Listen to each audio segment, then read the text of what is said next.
this is Erin and Simon with Assets and Arbitrage. Yes, we are back. We hope that everybody had a great Memorial Day weekend and enjoyed themselves. And salute to all our fallen soldiers and also our veterans and the people who are still active service. So, we are at a restaurant called Sace. So Sace Saboras. And Six flavors. Six flavors. Great restaurant, great food. We are in Metapec this week at our vacation home. So we are filming on the run. But today we want to just give you a show about updates of things that we've been seeing and watching. So I let the beautiful Erin go in on that. So we've been watching the BRICS nations expansion unfold before our eyes. So I'm just going to give you a few updates. For one, they met in South Africa this week, or last week, I should say, right? This is a new week. But they met in South Africa last week, and you have 20 new applicants knocking down the door wanting to expand. There are some interesting things that you did not foresee or know, but the original BRICS players are actually in conflict about the expansion and allowing new members to join, because now it just looks like an anti-Western bloc coming together against the West. And India and Brazil are especially against that. They have conflict with that, as they are pretty friendly with the United States. However, China and Russia's like, everybody join in, let's go, we're gonna jump them. So we do need to keep our eyes on the BRICS expansion and the conflict within the BRICS nations. Ultimately though, right, regardless if India and Brazil are with it or not, China and Russia are gonna bulldoze on, and we're still gonna have a problem in the United States. So here's what that means for those of you who are kind of like, tell me a little bit more about what de-dollarization really means. Because the United States dollar is the US world currency, that means we have lots and lots and lots of dollars abroad. What's gonna happen is, if there is a new world currency that rises up, that the BRICS nations is trying to come together to put together, those dollars are gonna come back to the United States, and it's gonna cause what's called hyperinflation, but really inflation on steroids, like 1980s version steroids. And that's gonna be really, really bad for people like us. You're gonna see absolute financial disasters, crisis, and a lot of crashes will occur. So it's very important to understand why, when we talk about the BRICS nations, why that, what does that have to do with me? It has a lot to do with you. Your dollar is in trouble. Two, there's been rumors that the Chinese yuan is going to be the new world currency. And we want to tell you that even though you're hearing rumors of that, right now China's not in a position for their yuan to be the new world currency for several reasons. Yeah, I'll let Simon go. Yeah, and we'll go in on this, real quick. I don't keep you too long with this one because it's kind of in depth. We're going to talk about a certain problem that you have when you have the U.S. world currency, and it's called the Triflin dilemma. Just scroll it. No, that was it. So just scroll. Okay, yeah, Triflin. It's Triflin dilemma. So what the Triflin dilemma I'm sorry, Triffin. Sometimes I get his name wrong. Triffin dilemma, the Triffin paradox. He is an economist from I think he's Belgian.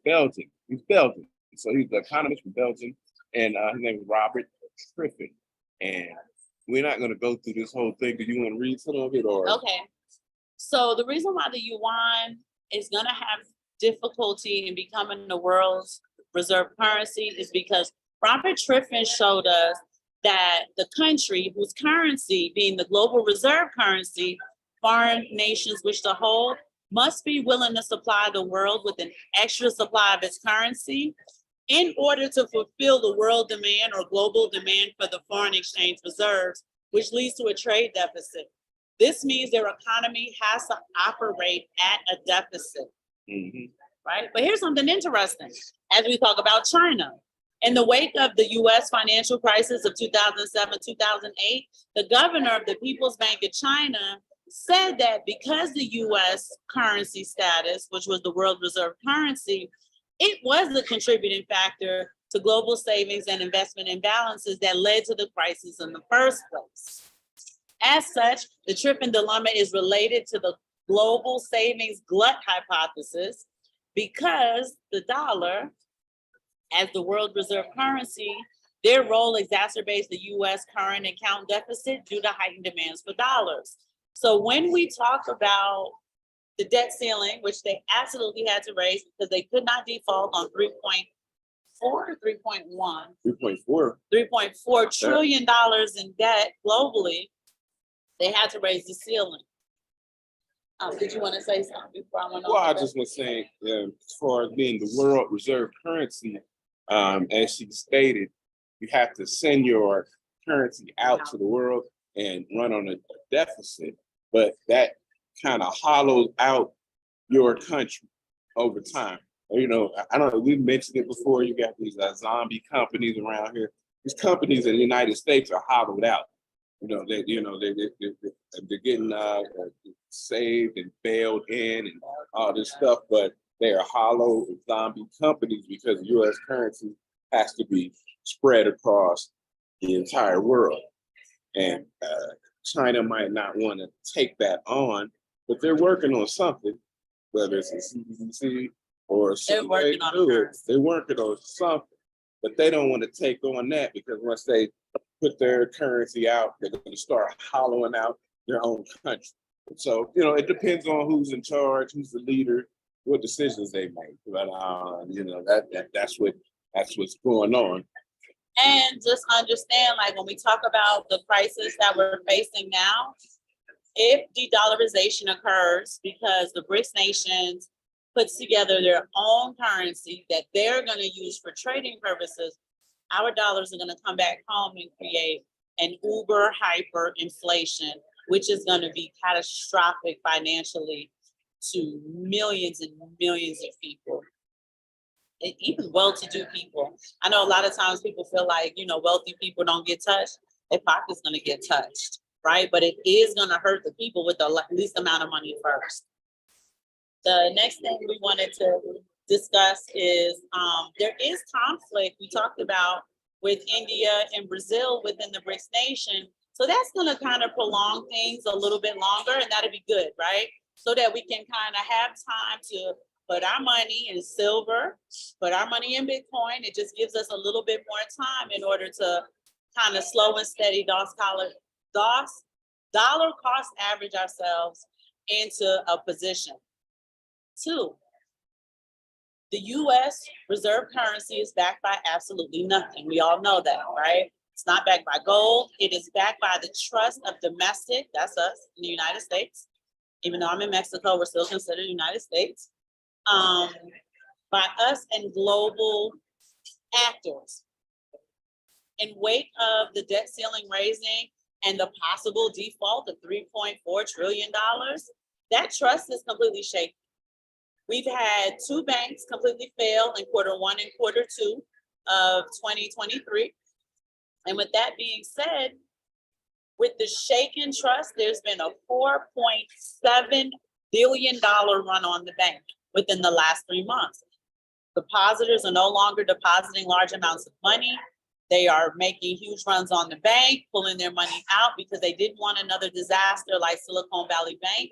And even though First Republic got bailed in by Jamie Dimon, by JP Morgan Chase, it still sends a signal to investors and people with a lot of capital to find a safe haven for their money. So where are they putting their dollars? And we're talking about the billionaires and the multi-millionaires. Where are they putting their dollars? They are utilizing the safe haven of gold, which we've been telling you guys probably for the better part of a year now. So I'm sorry. So, you absolutely want to we want to start putting our pennies where they put their dollars, Mhm. right? So you keep that in mind. We talk about companies like Atmax, Miles Franklin. Start finding safe havens for your money. Don't leave it in your checking account. Just like you guys wouldn't leave your cryptocurrency in an exchange, on an exchange, you don't want to leave your dollars in the bank, right? You leave the dollars in the bank that you need to kind of take care of your everyday transactions, your rent, your light bill, your water bill, so on and so forth, groceries, and then try to put the rest in something else. I know it says that, Mhm. but that's not how long we're gonna be. Okay. And and the thing that we got to talk about, because we talked about building wealth, that's the journey. You want to build your wealth, but you also have to have a certain way to protect your wealth, no matter what it is. You have to protect it. You see people putting their wealth in safe havens. We have Bitcoin. It's kind of volatile. We're used to that. We're Bitcoiners, so we know how to roll with it. But then a lot of people, like we said last week, are trying to get these other coins. They're going to fly. They're going to go up 1,000%, 10,000%. But people who have wealth, considerable amount of wealth, will be looking to protect it as these times get turbulent. So you got your precious metals, you got Bitcoin. Bitcoin's been stable for a very long time. It's a good time to put money into it. You got your precious metals. Been money for over 6,000 years, right? So you get gold. You see the big players are getting gold. They're moving their fiat currency to gold so they can keep that energy and keep that spending power. So that's what we're talking about here today. A lot of things are going on. It's going to get ugly. It's going to get ugly outside. But we're just trying to give a few tips for ways you could think about maybe saving and protecting your wealth. And I do want to emphasize what he said is that gold and silver have been money for 6,000 years. So it's not something new that people are like, oh, well, I don't know if it's a good idea to put my money in there. The people who have actual capital, they're buying megatons of gold in order to protect their wealth, right? So this isn't the season of 10xing. This isn't the season of even 3x. This is the season of protection, right? Rome is burning. Right now, you just want to protect the capital and the assets that you have. Also, I would urge you guys not to make any large purchases that are unnecessary. If it's not necessary for you to buy that 60-inch HD liquid crystal 10K television, don't. She's right? shooting at me. If it's not, necessary for you to buy those Dolce & Gabbana glasses that are going to cost $1,300, don't. Right? So this is the season of protection. This is the season of you're on guard. You're supposed to be the watcher at the door of your finances. I also would encourage you guys to set a watch list for articles on your cell phone, right? It is a supercomputer in your pocket. We got to use it for more than social media. You'd be shocked at how many people don't use their phone for anything other than Candy Crush and social media. You want to set a watch list for the articles that you read. You want to do your current events all week long. What's going on in the economy? What's the U.S. saying? And let me tell you something. I'm giving you guys all these updates about the BRICS nations, the expansion bloc, the conflict in between, and what's going on. And the U.S. is oddly silent about this oncoming Voltron forming, Transformer forming, Power Ranger forming bloc that is coming against them and their power in the dollar. I cannot find one news article that even acknowledges it, much less addresses it. The one thing I did found interesting, and I am going to have to vet it a little bit, I read a CNN Business article that discusses that China had a really bad quarter two. They didn't have the growth that they had forecasted in spite of all of the BRICS expansion moves, all of the moves they're making in the colonization of the West Indies and in countries in Africa. And they're actually kind of desperate to get this going in order to get their economy the growth that they're looking for. So I'm gonna keep my eye on that, but I thought that was interesting. Like, wow, I thought you guys would have had a whole bunch of growth in quarter 2. You didn't do any better than we did in the United States for quarter 2. So I thought that was interesting, but again, that was CNN business. So I had to kind of look and be like, are the numbers skewed? Did you put the numbers in a way to make it look like that? I do want to kind of vet that. I haven't had a chance to. We've been really, really busy. So I haven't had a chance to kind of see it from a different outlet that doesn't have a dog in the fight either which way, a more objective outlet who's just kind of reporting news. So I thought that was interesting. But you have to ensure that your personal economy in your household looks better than the overall economy in the United States, right? And it's your responsibility. You are the king of your domain. Doesn't matter what's going on, who the president is, who the speaker of the house is, who the vice president is, and if it's a woman, if it's a black woman, if it's a black dude, you have to make sure that your economy works in order to maintain the best thing for you and your family, regardless of what's going on. So doing your current events, understanding what's happening globally affects you. We talked to a lot of people who said, well, what does that have to do with me? And they still don't understand that in 2023, a global economy is a local economy. Whatever happens globally, that's gonna fly right back home to you in a heartbeat. So it's very important that you guys set your watch list on your phones, get the algorithm going so that you're automatically getting these articles because you're interacting with them, you're reading them, you're listening to them on what's going on with not only the BRICS expansion, but just all over the world. The last thing I'm gonna update them with is that the prime ministers and the presidents in multiple countries in Africa are meeting together and being influenced to usurp the dollar and to join the BRICS expansion. They no longer have any confidence in the US dollar.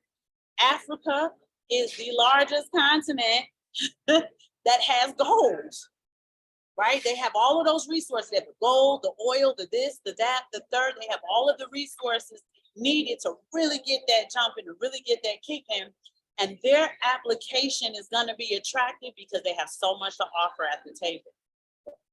So as we continue to tell you and give you this gloom and new news, dollar cost average your way into protection, right? Just see the BRICS nations as like a big bad thief in the night, and dollar cost averaging is your weapon to fight against that. And that's really all I have. Yeah, and I'll just pivot off of what she's saying. We're gonna go in another direction quickly. We've talked about this before, but we watched a program with Dr. Jordan B. Peterson and a data scientist named Stephen Shaw. Okay, and they're talking about below replacement. We talked about this before, but people are dying faster than they're being born, and a lot of sentiment is, oh, there's too many people on the globe anyway, but that's not true, because when you don't have people to replace the people who are leaving, transitioning, that's a problem, right?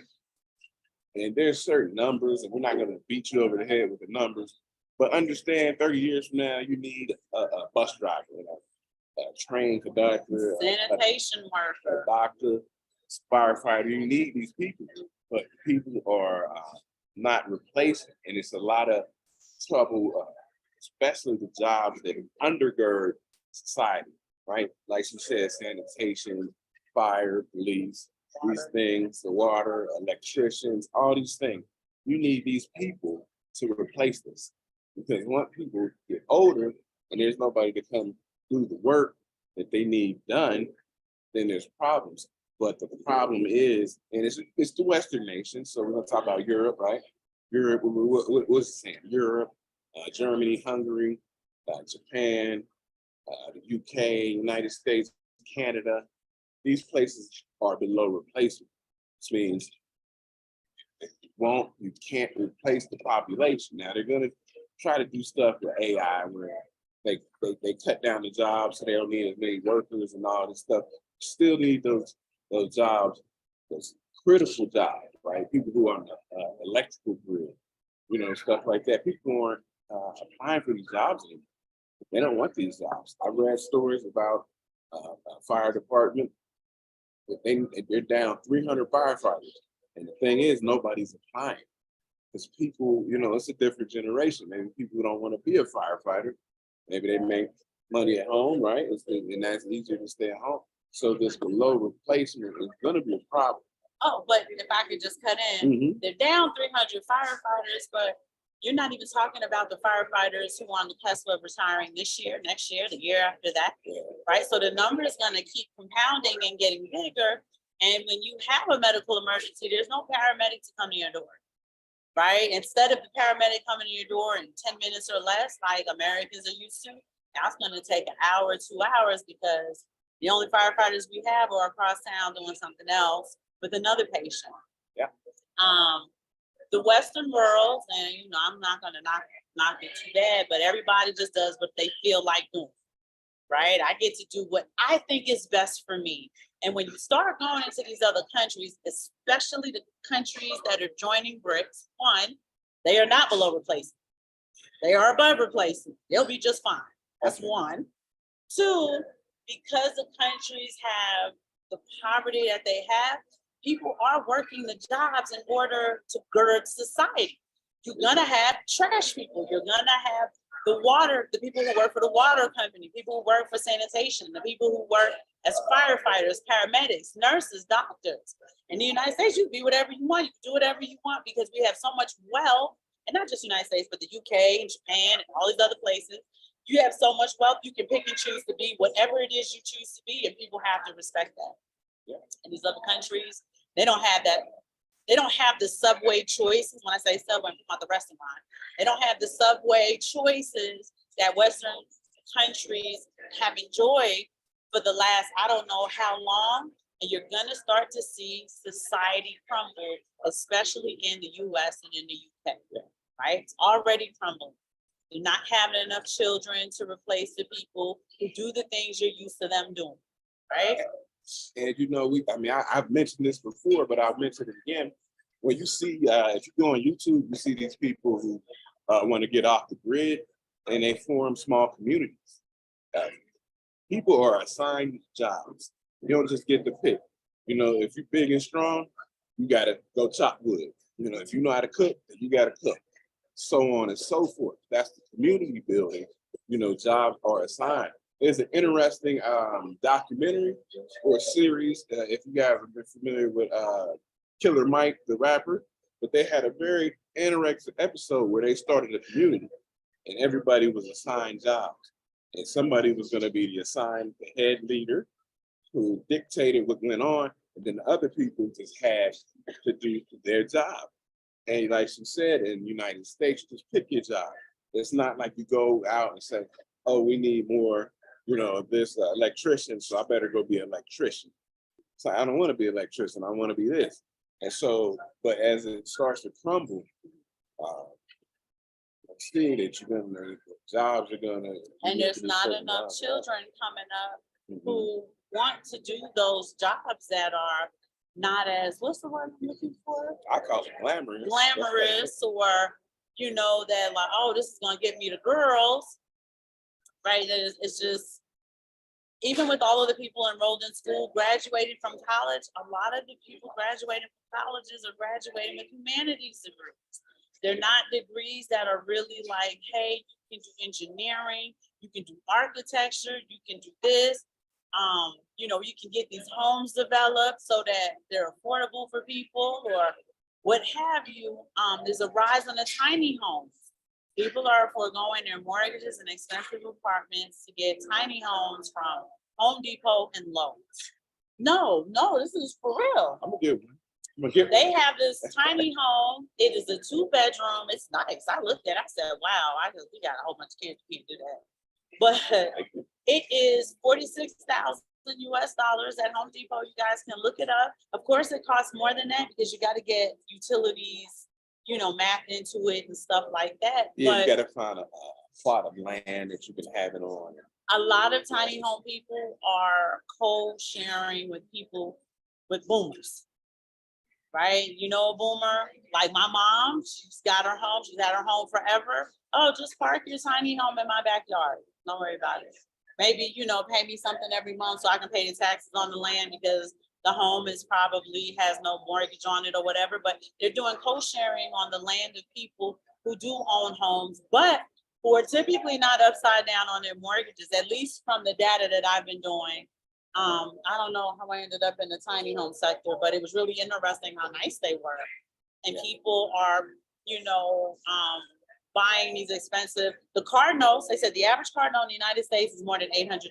Yeah, it's brutal. So what people are doing is, since that's the cost of what an apartment used to be, they're outfitting their Mercedes Sprinters and their, I can't remember the name of the other van that was real popular for the tiny home outfitting. I'm sorry, you guys. You had to fact check me.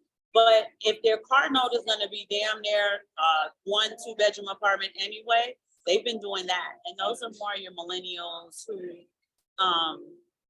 just simply can't afford $2,000-3,000 rent in whatever city they live in. So that's something you should keep your eye on too, because it's a flag, it's a sign of what's happening as a crisis in the United States, and how a large group of people, a large mass of people in a certain age range or group cannot afford what we were able to afford, which is just the basics, an apartment and a car. So you definitely want to keep track of that, because like I said, it's a writing on the wall. It's just one of the writings on the wall about the crumbling of the United States. What's going to happen is people are going to flee from their apartments and their homes, and then the real estate market is going to take a downturn. For those of you who love real estate, I hate real estate. I hate real property. And it's for these reasons, right? The market's volatile. It's a liability until it becomes an asset. That takes years, and people don't realize that. They think they're walking into real property and gonna be a millionaire today. Grant Cardone will tell you it took a while. Yeah, it takes a And while. he had the capital to stick it out. Do you? Right. Right? So these are all of the things you want to be thinking about. The last thing I'll go ahead. Oh, I would say I was just jumping in there, the tiny homes. But you know, I watch a lot of documentaries.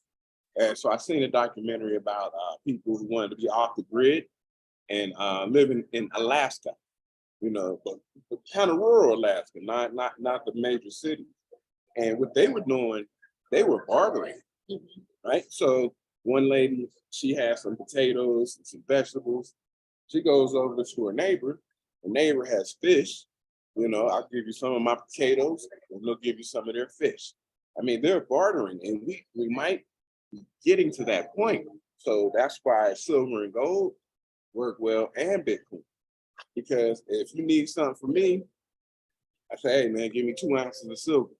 Boom, and I'll give you, you know, the product or service. Bitcoin as well, give me this amount of Bitcoin. So you got to be ready to start bartering. And people are already doing that with Bitcoin. They're already bartering. But yeah, it could get that way, especially if you decide to try to get off the grid, because a lot of people talk about getting off the grid. When you get off the grid, you got to be ready with different strategies. You know, we're out here, we're off the grid. So, you know, we don't have to barter, but we have to have different strategies on how we get our products and services. And so people might have to be ready for that. Now you talked about bartering, so I want to read to you this article. It's called Rare Bitcoin Satoshi Hunting. And it turns out that old rare fragments of Satoshi, well, fragments of Bitcoin, which are Satoshis, can be more valuable than full Bitcoins. This article was written by the Cointelegraph on May 31st. It says collectors known as Satoshi hunters are collecting Satoshis from rare Bitcoin. Those fragments may eventually be worth more than regular Bitcoin.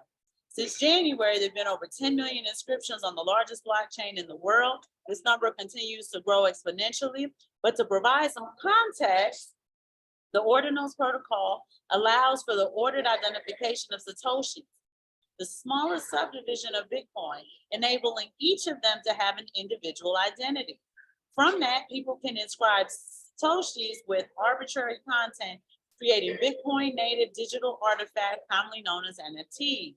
Among the various narratives resulting from this technique, the existence of an extremely underground group of individuals who identify, track, and trade high-value historical Satoshis has come to light. They're known as Satoshi hunters. So that's something you guys might want to look at.